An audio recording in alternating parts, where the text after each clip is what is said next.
ஒரு 2 மணி நேரம் இந்த புத்தக கண்காட்சியில் இருந்த பொழுது, இந்த புத்தக நிலையத்திற்கு பெரியார் புத்தக நிலையத்திற்கு வரக்கூடிய புத்தகம் வாங்கக்கூடியவர்களை பார்க்கிற போது, ஏராளமான பெண்கள், இளைஞர்கள், ஆன்மீகவாதிகள் இப்படி பல்வேறு தரப்பட்டவர்கள் இந்த புத்தக நிலையத்தை வந்து பார்வையிட்டு செல்வதோடு நிறைய புத்தகங்களையும் வாங்கி செல்கிறார்கள்.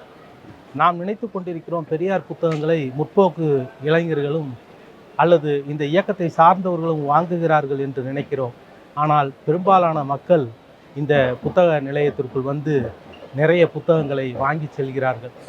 இதிலிருந்து நாம் தெரிந்து கொள்ள வேண்டியது என்ன என்று சொன்னால், பெரியார் என்பவர் எல்லோரும் சொல்வதைப் போல கடவுள் இல்லை என்கிற ஒரு கருத்தை மட்டும் சொன்னவர் அல்ல. பெரியாருடைய கருத்து என்பது ஒரு வாழ்வியல் நெறி.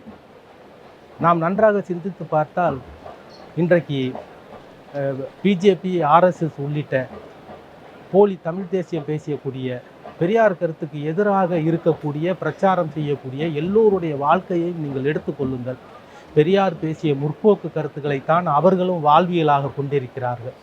அவர்கள் பேசக்கூடிய எந்த ஒரு கருத்தையும் அவர்கள் நடைமுறைப்படுத்துவதே கிடையாது. உதாரணமாக, பெண்களுக்கு கல்வி கொடுக்கக்கூடாது என்று இந்து மதம் வலியுறுத்துகிறது. ஆனால் பார்ப்பனர்கள் வீட்டில் கூட அவர்கள் பெண் குழந்தைகளை படிக்க வைக்காமல் விடுவதே கிடையாது. நல்ல வேலைக்கு அனுப்புகிறார்கள், வெளிநாடுகளுக்கு அனுப்புகிறார்கள்.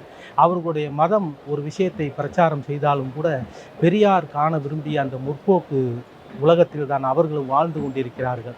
இப்போது கூட 2 நாளுக்கு முன்னால் கூட பெரியார் சொல்லாத ஒரு கருத்தை அவர் சொன்னார் என்று தேதி ஆண்டு வாரியாக ஒருவர் சொல்லி தமிழ்நாட்டு மக்களிடம் கடுமையாக வாங்கி கட்டி கொண்டிருக்கிறார்.